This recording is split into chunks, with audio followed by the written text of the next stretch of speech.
Hi guys, James at RampantLionReviews again for you today with another beer review. For this one we are going to head up to Göteborg here in Sweden, Gothenburg as you would say in English of course, and we're going to revisit a brewery who you've seen me review a couple of things from, but I'm particularly interested to try this beer today because it's a bit different from the other ones you've seen me review before. So we're going to return to Stigbergets Bryggeri for this one, and this is their Russian Imperial Stout, which comes in at 8.5%, and this one is quite highly rated as well. This got a 94 overall on Rate Beer, but a 47 within the style. So you shouldn't take Rate Beer as the kind of the divine word when it comes to beer, but it does give you a fairly good barometer. And this one will tell you that it's going to be a damn good beer, but it will be, it will be kind of quirky within this Imperial Stout style. But we'll go into it with an open mind as we always do. Of course, it should be an interesting one to try. And as I always say, for me as a beer reviewer, when you're reviewing beers from different breweries, when it's your first time trying things, you want to try something on the lighter side, like an IPA for example, but you also want to have a go at something darker like a stout or a doppelbock or something like that. It's always interesting to give you a good measure of a brewery's scope to try something dark and something light, and this is going to be my very first dark beer from these guys, so definitely looking forward to it, and I do hope we see more dark beers from them in the future, and I hope you guys enjoy my take on this one. But anyway, as is usual with my beer reviews then, I'll tell you a little bit about the brewery. If you want to get straight to the tasting, just fast forward. All the usual links are in the description below. That's the brewery website, the link to my other reviews I've done from Stigbergets before. No doubt I will add more in the near future. There's all the usual social media. If you want to see more beer reviews, do subscribe to the channel. Of course, the whole channel has a geography based tagging system, so you can go into the homepage and search for beer based on country, city or state, whatever it is you're interested in. Do check out the playlist of beers from different countries. There is one there for all the Swedish beers that I've reviewed for you before, and that's constantly being added to, of course, and please do get in touch and let me know some of the other beers and breweries that you guys would like to see me review, particularly the ones I might not have heard of around Sweden. But it's always great to hear from you guys, and the support that you give the channel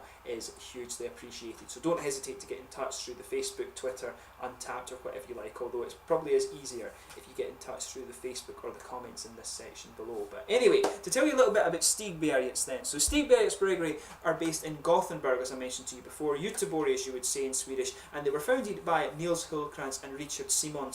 So the pair own two bars that share the one kitchen. This is Bar Kino and the Hagabyons Cafe, both of which are on Linnagatan in the city, and they both opened back in 2007. So originally the idea was to brew a few beers that they could sell in the bars, but this eventually led to them kegging their beer and selling it to other pubs, and also eventually to bottling the beers in November of 2014. So the original beers were English and mainly German styles, but more recently of course they have been kind of expanding and into and experimenting with the more hoppy American styles of beer. Of course their IPAs and things, they've been getting a lot of credit quite rightly for those recently.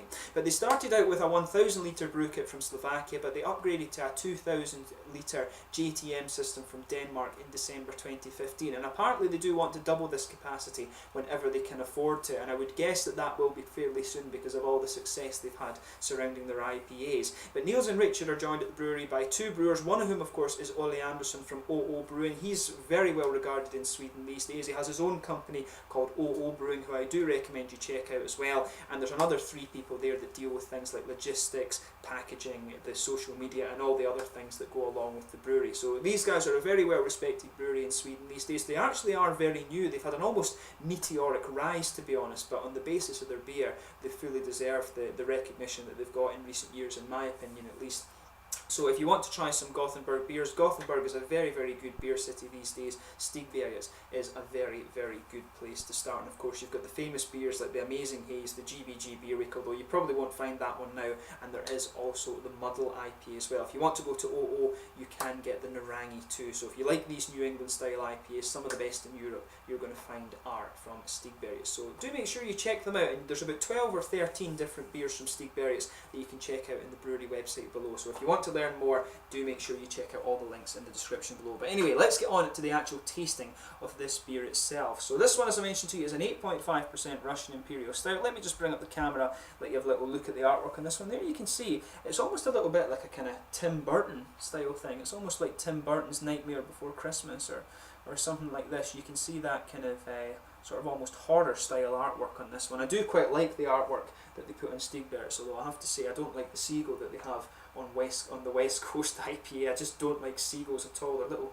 bastards. I hate those birds. But there you can see there's the standard Stigbergets bottle cap on this one. The hand with the beer But yeah, really nicely presented, this beer. It's best before, it's batch number 570, and this one is best before the 30th of November 2019. So you could age this beer for a little bit. It's not too high in terms of ABV when it comes to a Russian Imperial Stout, so you can't age it for the same amount of time, of course, that you could do for one that's, you know, 10, 11, 12% and things. But should be quite nice, but we'll give this guy a go now. So as you can see, a nice smoky opening there, and we'll get the beer out into the glass. So yeah.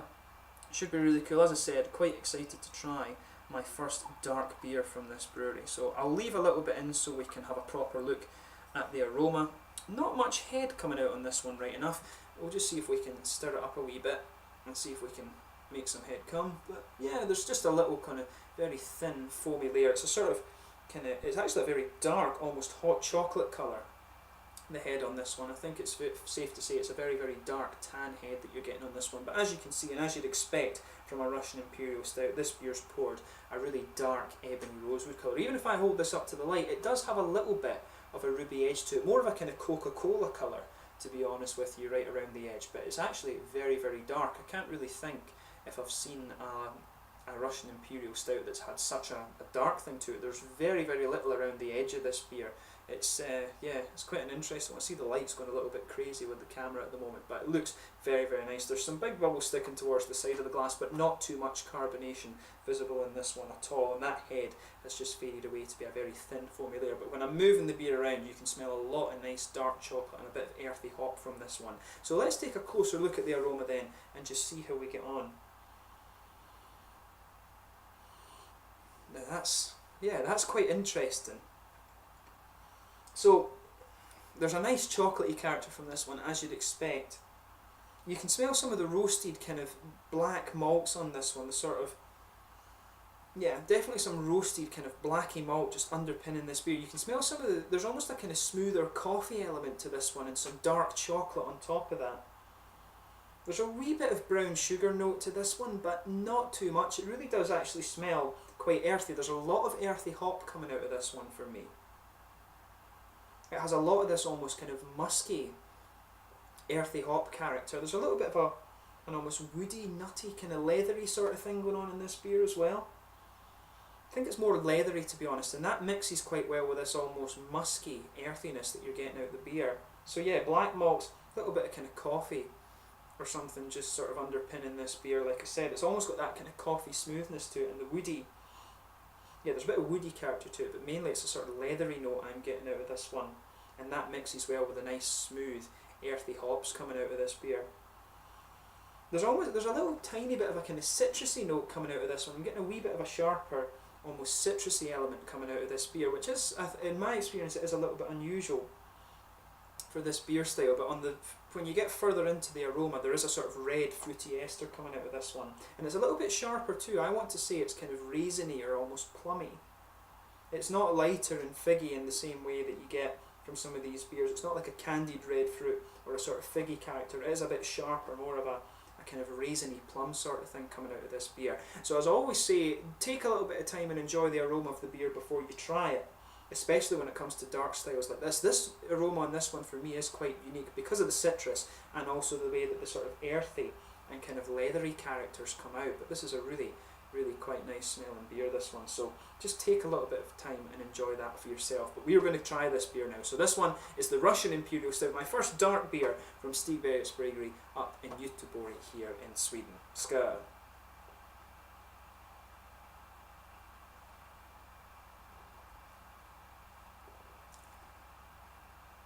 Oh, that's nice.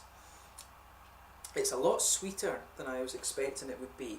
It starts off, this beer, as being very, very sweet. Not overpoweringly sweet, but really quite sweet in comparison to what you'd expect from the aroma. And then it just smooths out, and that's when you get a lot of the darker character and the roasted character that you would expect from this beer style. This is nicely done.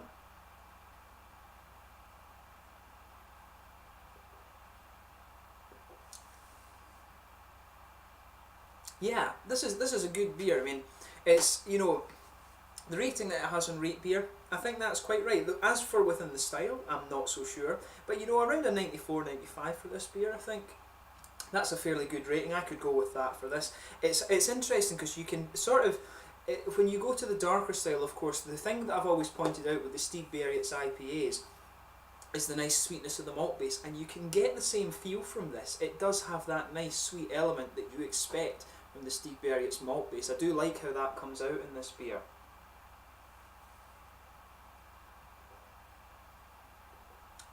Yeah, it's really nicely done, this one.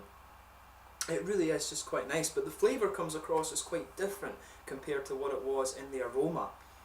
There's a lot of nice things going on in this one. So in the middle of your palate, you know, make sure you do sugar this beer around your mouth incidentally before you start analysing the flavour too much. That's always a good thing to do with dark beers. But you can feel that nice roasted black malt character just underpinning the beer. As you go on top of that, there's maybe a little bit of coffee smoothness, but to me, it's more a black malty. It is more of a black malt base to this one. You can feel a little bit of nice, sweet, kind of toasty brown sugars in this one. It's maybe a little bit of a dark molasses, but I'm getting quite a lot of licorice out of this one. Now, when it comes to stouts produced in Sweden, that's a very, very popular flavour to have, and you know the Swedes absolutely love licorice, and it's something I've actually grown to like a lot more than I used to since I've lived here.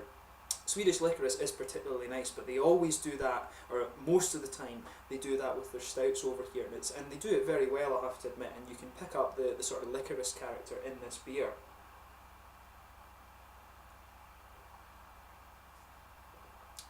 But yeah, that really is nice. I do like the licoricey character that this beer has. It mixes well with the toasted brown sugars and things that you have. There's a little bit of the leathery character I was commenting on in the aroma. For me in the flavour, it comes out just a little bit more woody, to be honest. There is an element of leathery flavour to it as well, right in the middle of the palate. But you can just feel it, just as the beer starts to progress into the aftertaste, before the roasted bitterness starts to amplify itself, you can feel this little bit of the kind of woody and slightly leathery character right in the middle of your tongue there. You can just feel that. As the beer progresses more and more into the aftertaste, that's when you get these roasty, kind of bitter characters just coming out of this one. You can feel the roasty bitter malts just pushing their way out from the middle of your palate as you progress further into the aftertaste of this beer. It really is nice, and it has that kind of, it has the same feel to the malt base that the IPAs that from these guys do. It has that nice, very smooth and also sweet character. It's almost got a little bit of creaminess to it, and I have commented on that when it comes to the IPAs that these guys do as well. So I do like it how, despite the style being vastly different from the other ones I've tried from these guys, I do like how it has the the sort of nice sweeter part of the malt base as well. It's really quite nicely done.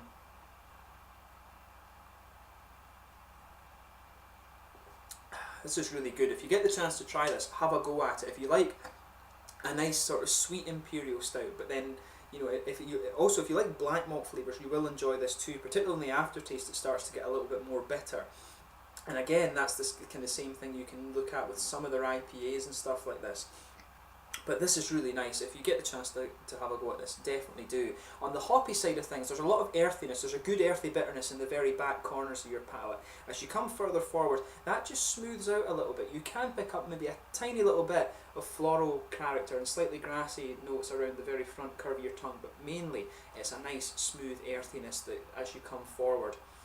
There's a wee tiny little bit of citrus character in there too. There's a little oily bubble there just behind the front curve of your palate. And that's where you're getting these fruity esters. I'm actually getting a little bit of an almost citrusy note coming out of this, but you can pick up the sort of red fruity esters in this beer that you would expect as well.